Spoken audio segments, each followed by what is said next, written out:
The daily update channel অন্যটি ভিডিঅ'লৈ আপোনালোকক পুনৰবাৰ স্বাগতম জনাইছোঁ। আপোনালোকে নিশ্চয় গম পাইছে বাৰ্থ চাৰ্টিফিকেটটো কিমান ইম্পৰ্টেণ্ট ডকুমেণ্টছ হৈ পৰিছে।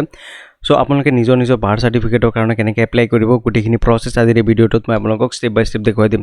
আৰু যদি আপোনালোকে আমাৰ এই চেনেলত নতুনকৈ ভিজিট কৰিছে তেতিয়াহ'লে আমাৰ এই চেনেলটো ছাবস্ক্ৰাইব কৰিবলৈ নাপাহৰিব আৰু কাষত থকা বেল আইকনটো প্ৰেছ কৰিবলৈ নাপাহৰিব। আৰু যদি আপোনালোকে ফেচবুক পেজৰ পৰা চাই আছে তেতিয়াহ'লে আমাৰ এই পেজটো ফ'ল' কৰিবলৈ নাপাহৰিব। আপোনালোকে বাৰ্থ চাৰ্টিফিকেটৰ এপ্লাই কৰিবৰ কাৰণে আপোনালোকে কি কৰিব, গোটেই গুগলৰ ছাৰ্চ বাৰত আহি পেলাই ছাৰ্চ কৰিব সেৱা সেতু হৈ যাব। ইয়াত আপোনালোকে দেখা পাইছে লগইন আৰু ৰেজিষ্টাৰৰ এটা অপশ্যন আহি আছে, ঠিক আছে। ইয়াত আপুনি ক্লিক কৰি দিব। ক্লিক কৰি দিয়াৰ লগে লগে আপুনি চিটিজেনৰ অপশ্যন যিটো আছে চিটিজেন অপশ্যনত আপুনি ক্লিক কৰি দিব। ক্লিক কৰি দিয়াৰ লগে লগে আপোনাৰ আগত এনেকুৱা এটা পেজ খোল খাই যাব। ইয়াত আপোনালোকে যদি প্ৰথমবাৰৰ কাৰণে এইটো ৱেবছাইটত আহিছে তেতিয়াহ'লে আপুনি ৰেজিষ্টাৰ কৰি ল'ব, ৰেজিষ্ট্ৰেশ্যন কৰি ল'ব। ৰেজিষ্ট্ৰেশ্যন কৰাটো একদম চিম্পুল হয়। আপোনালোকে ইয়াত আহিব, ইয়াত নিউ ৰেজিষ্টাৰ অপশ্যনত আপুনি ক্লিক কৰিব। ক্লিক কৰাৰ লগে লগে আপোনাৰ ইয়াত মোবাইল নাম্বাৰ দিব, আপোনাৰ নিজৰ নাম দিব, জেণ্ডাৰ দিব, ডেট অফ বাৰ্থ দিব, পাৰ্চনেল মেনশ্যনত তাৰপিছত আপুনি পাৰ্চনেল মেনশ্যনত নিজৰ নামটো লিখি দিব। তাৰপিছত ইউজাৰ নেমত আপোনাৰ মোবাইল নাম্বাৰটো লিখিব আৰু আপোনাৰ যিটো পাছৱৰ্ড আপুনি দিব বিচাৰে পাছৱৰ্ডটো আপুনি দিব আৰু টাৰ্মছ এণ্ড কণ্ডিশ্যন চিলেক্ট কৰি দিব আৰু চাইন আপত ক্লিক কৰি দিব। আপোনাৰ ৰেজিষ্ট্ৰেশ্যন হৈ যাব, ঠিক আছে। তাৰপিছত আপুনি এইটো পেজত আহি যাব। লগইন পেজত অহাৰ লগে লগে আপুনি টাৰ্মছ এণ্ড কণ্ডিশ্যন আপুনি চিলেক্ট কৰিব আৰু চাইন ইনত ক্লিক কৰি দিব। চাইন ইনত ক্লিক কৰাৰ লগে লগে আপোনাৰ আগত এনেকুৱা আপোনাৰ পেজটো খোল খাই যাব, ঠিক আছে। ইয়াত আপুনি ওপৰত দেখা পাইছে টাস্ক বাৰত বহুতকেইটা অপশ্যন আছে। 3 নম্বৰত অপশ্যনত আছে ছাৰ্ভিছত আপুনি ক্লিক কৰিব। ছাৰ্ভিছত আপুনি ক্লিক কৰাৰ লগে লগে আপোনাৰ আগত নেক্সট পেজটো এনেকৈ খোল খাই যাব, ঠিক আছে। ইয়াত আপুনি দেখা পাইছে লিষ্ট অফ ছাৰ্ভিচ, আপোনাৰ কোনটো ছাৰ্ভিচ লাগে। আপুনি যিহেতুকে বাৰ্থ চাৰ্টিফিকেটৰ কাৰণে এপ্লাই কৰিব, অৰ্থাৎ ডিলে ফৰ বাৰ্থৰ কাৰণে এপ্লাই কৰিব। চ' ইয়াত আপুনি লিখি দিব simply birth permission for delay birth registration, এইটোত অপশ্যনত আপুনি ক্লিক কৰিব। ইয়াত এপ্লাই নাওত ক্লিক কৰি দিব।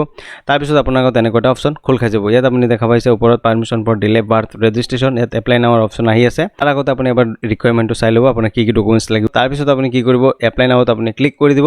ক্লিক কৰি দিয়াৰ লগে লগে আপোনাৰ আগত এনেকুৱা এটা পেজ খোল খাই যাব। আপোনাৰ এপ্লিকেশ্যন ফৰ্মটো এনেকৈ খোল খাই যাব। ইয়াত আপুনি দেখা পাইছে application form for permission for delay birth registration, ঠিক আছে। ইয়াত আপুনি কি কৰিব, চিম্পলি স্ক্ৰল ডাউন কৰি তলত আহিব। তলত অহাৰ পিছত আপুনি ইয়াত দেখা পাইছে এপ্লিকেণ্ট নেম, এপ্লিকেণ্টৰ নেমটো আপোনাৰ কি হয়, ঠিক আছে। এপ্লিকেণ্টৰ নেমটো আপুনি দিব। যদি আপুনি নিজৰ কাৰণে এপ্লাই কৰি আছে তেতিয়াহ'লে আপুনি নিজৰ নাম লিখিব, আৰু যদি আপুনি নিজৰ ল'ৰা ছোৱালী কাৰণে এপ্লাই কৰিব তেতিয়াহ'লে আপোনাৰ নিজৰ নাম লিখিব। তাৰপিছত নিউ বৰ্ণ বেবীৰ নাম লিখিব, ঠিক আছে। নাম লিখাৰ পিছত আপুনি এপ্লিকেণ্টৰ জেণ্ডাৰ দিয়াৰ পিছত আপুনি তলত আহিব। তলত অহাৰ পিছত আপোনাৰ মোবাইল নাম্বাৰটো ৰেজিষ্টাৰ মোবাইল নাম্বাৰটো দিয়াই থাকিব, আৰু আপুনি ইমেইলটো দিব বিচাৰিলে দিব পাৰে, এইটো অপশ্যনেল হয়। পান কাৰ্ডটো দিব পাৰে। তাৰপিছত তলত আপুনি আহিব ৰিলেশ্যনশ্বিপ উইথ নিউ বৰ্ণ, নৱজাতকৰ লগত সম্বন্ধ। যোনে এপ্লাই কৰি আছে তাৰ লগত নৱজাতকৰ কি সম্বন্ধ আছে। যদি নিজে হয়, ঠিক আছে, তেতিয়াহ'লে আপুনি আদাৰ্ছ চিলেক্ট কৰিব, আৰু ইয়াত enter others relationship if any mandatory হয়। ইয়াত আপুনি সেল্ফ বুলি দি দিব যদি নিজৰটো এপ্লাই কৰি আছে। আৰু যদি আপুনি বেলেগৰটো কৰি আছে, অৰ্থাৎ আপোনাৰ নিজৰ ল'ৰা ছোৱালীটো কৰি আছে, তেতিয়াহ'লে আপুনি ইয়াত ধুনীয়াকৈ পাই যাব, ঠিক আছে। চন, ডটাৰ, চিষ্টাৰ, এইটো অপশ্যন ইয়াত পাই যাব। যিটো আপোনাৰ সম্পৰ্ক সেইটো দি দিব, ঠিক আছে। তাৰপিছত আপুনি তলত আহিব আৰু ইয়াত নিউ বৰ্ণ ডিটেইলছ, নৱজাতকৰ বিৱৰণ, নৱজাতকৰ নাম, আপোনাৰ ডেট অফ বাৰ্থ, আপোনাৰ নৱজাতকৰ জেণ্ডাৰ, দেউতাকৰ নাম, মাকৰ নাম, ঠিক আছে। তাৰপিছত আপোনাৰ প্লেচ অফ বাৰ্থ, আপোনাৰ ক'ত জন্ম হৈছে। তাৰপিছত ৰিজন ফৰ বিং লেট দিব। যদি আপুনি পলম হোৱাৰ কাৰণটো দিব পৰা নাই, ইয়াক কি দিব আপুনি বিচাৰি আছে, তেতিয়াহ'লে আমাৰ এই ভিডিঅ'ৰ ডেছক্ৰিপশ্যন বক্সত এটা মোবাইল নাম্বাৰ দিয়া থাকিব, তাত আপুনি কণ্টেক্ট কৰিব পাৰে আৰু পলম হোৱাৰ ৰিজনটো আপুনি ল'ব পাৰে।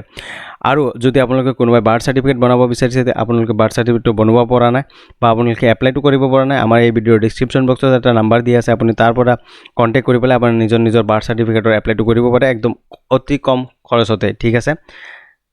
তাৰপিছত আপুনি কি কৰিব, তলত আহিব। তলত অহাৰ পিছত আপুনি দেখা পাইছে আদাৰ ডিটেইলছত আপুনি ষ্টেট, আপোনাৰ ডিষ্ট্ৰিক্ট, আপোনাৰ চাব ডিভিশ্যন, আপোনাৰ চাৰ্কল অফিচ, আপোনাৰ ভিলেজৰ নাম, আপোনাৰ পিন কোডটো দিব, আৰু আপুনি ছেভ এণ্ড নেক্সটত ক্লিক কৰি দিব। তাৰপিছত ইয়াত আপুনি দেখা পাইছে আপোনাৰ ডকুমেণ্টছ কি আপলোড কৰিব লাগিব। ইয়াত আপোনাৰ 3টা ডকুমেণ্টছ মেণ্ডেটৰী হয়, 3টা ডকুমেণ্টছ আপোনাৰ আপলোড কৰিবই লাগিব।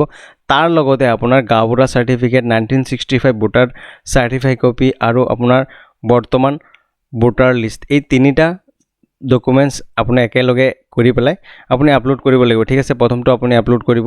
তাৰপিছত দ্বিতীয়টো আপোনাৰ school certificate, admit card upload কৰিব।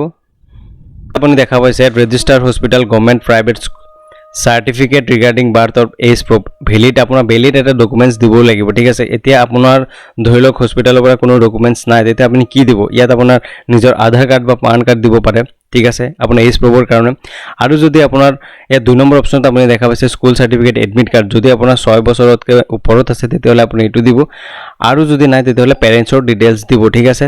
তাৰপিছত আপুনি 3 নম্বৰ দেখা পাইছে এফিডেভিট, আপোনাৰ এফিডেভিটটো আপলোড কৰিব আৰু এনি এটা ডকুমেণ্টছত আপুনি গাঁওবুঢ়া চাৰ্টিফিকেট 1965 ভোটাৰ চাৰ্টিফাই কপি আৰু ৰিচেণ্ট ভোটাৰ লিষ্ট এই তিনিটা ডকুমেণ্টছ একেলগে আপুনি PDF বনাই ইয়াত আপলোড কৰিব লাগিব। ঠিক আছে, এইখিনি ডকুমেণ্টছ আপলোড কৰাৰ পিছত আপুনি কি কৰিব, ছেভ এণ্ড নেক্সটত আপুনি ক্লিক কৰি দিব। ক্লিক কৰাৰ লগে লগে আপোনাৰ আগত প্ৰিভিউ ফৰ্মটো আহি যাব। ইয়াত আপুনি ধুনীয়াকৈ চাই ল'ব আপোনাৰ প্ৰিভিউ ফৰ্মটো ঠিক আছে নে নাই। তাৰপিছত আপুনি নেক্সটত ক্লিক কৰিব আৰু পে'মেণ্টৰ ডিটেইলছটো আহি যাব। ইয়াত আপুনি ধুনীয়াকৈ পে'মেণ্টৰ ডিটেইলছখিনি ফিল কৰি দিব। তাৰপিছত আপুনি পে' নাওত আপুনি ক্লিক কৰি দিব। তাৰপিছত আপুনি ইয়াত দেখা পাইছে কণ্টিনিউ এটা অপশ্যন আহি আছে, কণ্টিনিউত আপুনি ক্লিক কৰি দিব। কণ্টিনিউত ক্লিক কৰাৰ লগে লগে আপোনাৰ পে'মেণ্টৰ ডিটেইলছটো আহি যাব। ইয়াত পে'মেণ্ট গেটৱে চিলেক্ট কৰিব, বেংকটো চিলেক্ট কৰিব আৰু আপুনি এগ্ৰিত চিলেক্ট কৰি পেলাই আপুনি প্ৰচিড ফৰ পে'মেণ্টত আপুনি ক্লিক কৰি দিব। তাৰ লগে লগে আপোনাৰ আগত নেক্সট আৰু এটা পেজ এনেকৈ খোল খাই যাব। ইয়াত আপুনি দেখা পাইছে এটা পপআপ আহিব।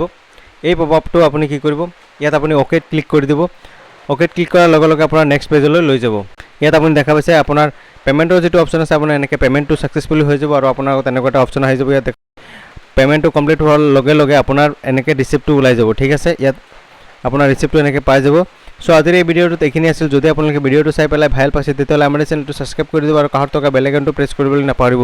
আৰু যদি আপোনালোকে ফেচবুক পেজৰ পৰা চাই আছে তেতিয়াহ'লে আমাৰ এই পেজটো ফ'ল' কৰিবলৈ নাপাহৰিব।